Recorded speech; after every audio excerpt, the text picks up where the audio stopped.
Masyhur Ja'far Shadiq. Ja'far Shadiq itu putrane Muhammad Bakir. Masih cucunya Kanjeng Nabi keberapa itu? Ja'far Shadiq bin Muhammad Bakir bin Ali Zainal Abidin bin Husain. Fatimah terus Kanjeng Nabi. Berarti cucu ke-6. Masyhur jenis sinten? Sayyid sinten? Ja'far Shadiq. Sayyid Ja'far Shadiq itu kan agak-agak pernah agak-agak rival dengan Abu Hanifah. Tapi rival ilmu bukan rival pilpres, bukan rival ilmu. Bukan rival beda jago, bukan. Jadi debatnya bukan tentang itu. Singkat cerita, Abu Hanifah itu kan terkenal ahli kias, kenapa? Tukang kias. Jadi hukum-hukum agama itu dikembalikan ke kias. Terus diparani Mbak Sayyid Ja'far Shadiq. Itu awal akhirnya Abu Hanifah ngakui kalau Sayyid Ja'far Shadiq itu gurunya. Makanya Abu Hanifah selain ngaji sama Imam Muhammad, akhirnya beliau menulis termasuk guru saya itu Sayyid Ja'far Shadiq. Diparani Mbak Sayyid Ja'far Shadiq ditanya, kamu masih punya tradisi kias? Itu di depan umum di masjid. Masih kata saya. Jika tidak ada Quran, tidak ada hadis, kemudian tidak ada ahwali sahabah, saya ngias. Ngias itu menanalogikan hukum. Tapi kamu melakukan itu kalau darurat kan? Terus Abu Hanifah jawab, 5 ada kenapa? Terus diceritani.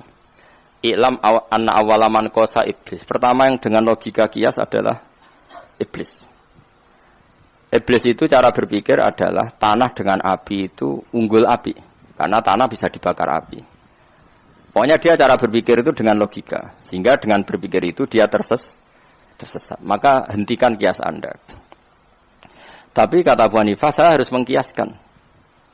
Terus, hati misalan. Coba berikan contoh yang kira-kira saya nanti tunduk tidak selalu mengkiaskan. Terus saya Ja'far Shadiq karena beliau seorang faqih, beliau suka orang alim fikih. Ataro anna dzambaz zina wal qatli ayyuhuma akbar. Lalu zina sama membunuh orang mukmin dosanya besar mana? Dosa zina dengan membunuh orang mukmin dosanya besar mana? Semua ulama pasti jawab al qatlu a'dzamu minas zina. Dosa membunuh orang mukmin tentu lebih besar ketimbang dosa apa? Zina. 5 takunu syahada fi zina arba'atan wa fil qatli isnan. Tapi kenapa kalau saksi zina harus 4 sementara saksi pembunuhan cukup 2?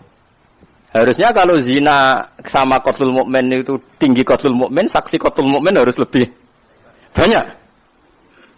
Abu Hanifah mulai ngeber, ya juga. Saya ulang lagi ya, dosanya zina sama membunuh orang mukmin tinggi mana? Jadi kamane ana wong zina mbek mateni Mustofa, dosane kan mateni gede mateni Mustofa. Mulane dora mateni mergo gede tenan dosane kuwi. Pemene mateni Imam Mushola, tambah gede. Pemene sing jenggoten sing khusuk tambah gede. Pokoknya sesuai apa? Makome. Tapi kenapa saksi zina harus 4 sementara saksi pembunuhan cukup 2? Andai kan nuruti kias kan saksi pembunuhan harusnya lebih banyak.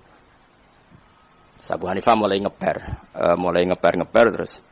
Abu Hanifah insaf itu sudah saya katakan tadi sebenarnya saya mengkiaskan itu kalau darurat. Terus kata Ja'far Shadiq enggak apa-apa kalau begitu. Enggak apa-apa kalau terpaksa kias ya kias, tapi selagi enggak jangan. Nah ini juga yang jadi ilmunya Imam Syafi'i sehingga meskipun kita punya kias masif kalau barang suci kena najis pasti menjadi najis atau mutanajis, tapi tetap saja kita tidak memasukkan mani dalam kaidah itu. Paham ya? Kita tidak memasukkan mani dalam kaidah itu. Tidak memasukkan telur ayam dalam kaidah itu. Ya sakit tuh misalnya Pak Hudi Pak Mustafa dagangan telur ayam, Allahu akbar bujik. Ngape mangan ijik mergo bar nyekel apa? Ndok ku lewat dubur misalnya. Paham? Yo repot kabeh no. Nah tapi ternyata mulai terus masuk lagi itu siapa yang di Mu'in itu contohnya itu Bakarut Diasa. Dulu itu kalau giling beras sedungnya beras itu gabah ya. Dulu itu kan nggak ada seleb, tapi mulai dulu itu ada baling-baling. Sehingga kalau orang giling gabah itu kan ono sapi. Sing kaya kok ning kuno-kuno giling tebu, giling gabah nganggo apa? Sapi utawi unta dimuter napa? Muter. Terus itu jadi menggiling. Nah, Lah dhisik iku kan sak dawa-dawane kan paling 2 meter. Lah uyohe sapi yo nguyah yo ngising ambek pirang-pirang jam kan yo nguyah ngising. Ya cipratane yo tok gabah tok beras mah.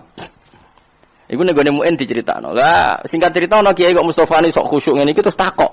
Niki najis iki kok disuci. Imam Bulki niku ulama top ngamuk dene. Ah takok neh tak rata aku murid. Takok neh rata aku. Murid. Nggih mun mboten takat.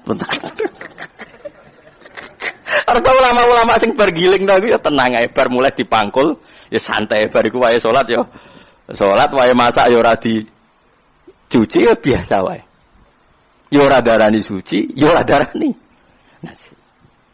Karena ini sudah jadi amalun nas, apa jadi amalun nas. Ya sudah mulai dulu orang seperti itu. Pernah Sayyidah Maimunah itu tanya sama Rasulullah, ya Rasulullah saya ini perempuan sing udzayilu utilu daili, sang pakaian saya itu nyerempet tanah. Karena perempuan itu kan disunatkan apa yang pakaian yang bawah jenis apa Mus? Maxi ya. Ya kira-kira kalau di Indonesia maxinya itu kan mepet apa? Tanah. Nak sing lanang kan disunatno cingkrang. Tapi di Indonesia contohnya cingkrang wis dadi aliran. Dadi kiai-kiai anu rapati wani nyontokno apa? Cingkrang. Singkat padahal kan misalnya lewat beduan gini kan mesti ono bekase tletong, bekase najis lah ono misalnya koyo peceren-peceren nak diresiki kadang kan ya nyiprat-nyiprat teng putih ratan. Singkat cerita Maimunah tanya, "Ya Rasulullah, saya jalan ke masjid melalui jalan-jalan itu dan di sana pasti banyak najis. Lalu dari saya ini, zailun itu apa? Serampatan paling apa? Ngisor itu jenis apa? Zailun bahasa Arab ya, ben sampean latihan bahasa Arab. Jenis apa? Zailun. Jawabe kanjeng Nabi enteng. Yutahhiruhu ma ba'dah. Ya sanggep ae kok suci. Jadi anggere bar kena najis kok liwat neh ya suci. Kok kena najis neh liwat neh suci. Wa alaihi amalun nas. Begitulah amalun. Akhirnya sudah enggak ada debat tadi. Andai kan kaidah Anda tadi benar, setiap sesuatu yang suci kena najis pasti pun najis. Wong ning masjid kan wajib salin sarung kabeh. Mulane akeh wong was-wasan perkarane iku. Lah jajal ae masjid sing ora aping liwati najis ben roh raine. Wis cingkrang lah wis asal cingkrang lah. Mergo wong cingkrang-cingkrang nak makul ya banter-banter kan padha ae. Lah nak banter terus tipake sandatane iku liwati apa? Najis. Kira-kira munggahe iku tok sareng tok apa nganti tok klambi ngisor? Kira-kira wae. Bila perlu nganti tok klambi apa? Contoh gampang ku nak udan enten. Udan kayak mlaku cepet iku kira-kira sing bekas rusoe tok klambi apa tok sareng tok? Tok klambi. Lah kira-kira ratan niku suci murni apa ana mutanajis ya? Jawab. Andai kan kaidah itu jalan, tentu orang juga harus salin ketika sudah sampai masjid. Tapi tidak ada ulama yang salin. Ya biasa wae. Dadi dablekem iku wis bener, senajan to ora kok ilmu ngono Pak. Lah iki alhamdulillah dablek ana bener e. Pas ya, dablek pas ya, dadi dablek tapi pas. Justru ulama mengkritik kalau ada orang sok was-was sidik-sidik apa? Najis terus salin. Lah karena apa? Dalilnya ya amalun nas apa? Amalun nas. Mulai dulu sahabat ya seperti itu. Dan ketika Sayyidah Maimunah gitu Nabi dawuh yutahhiruhu ma ba'da. Napa? Yutahhiruhu ma ba'da. Nah, setelah dianalisis, meskipun akhirnya ulama tahu alasannya karena tadi mutahhir itu ada dua. Menyen kalau jarak tak latih ngaji fikih, sampean akan jarang menemukan ulama yang kersa ngendikan fikih. Saiki ulama kabeh ku melok tasawuf ambek thariqah. Dadi pokoke sing ngaji swarga. Pokoke senengane ngono-ngono iku. Iku jenenge ulama targhib sing nyeneng-nyenengno tok. Kula melok partai sing targhib sing seru-seru tok. Tapi mboten nah, melok fikih mon, melok partai fikih kula. Sekaruan hadise mayuridillah bi khairan yufaqihu fiddin. Wong nek dikersana Allah apik mesti ngerti fikih. Wis jelas kok hadise mayuridillahu bi khairan yufaqihu fiddin. Hirungana tenan ya.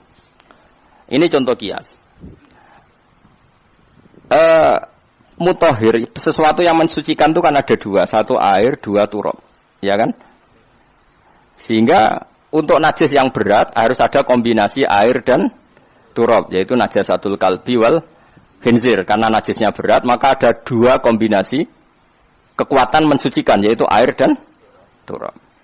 Nah sekarang wong liwat neng lemah itu kan ada tathir secara otomatis karena ada kekuatan turab. Makanya Nabi dawuh yutahhiruhu ma ba'dah.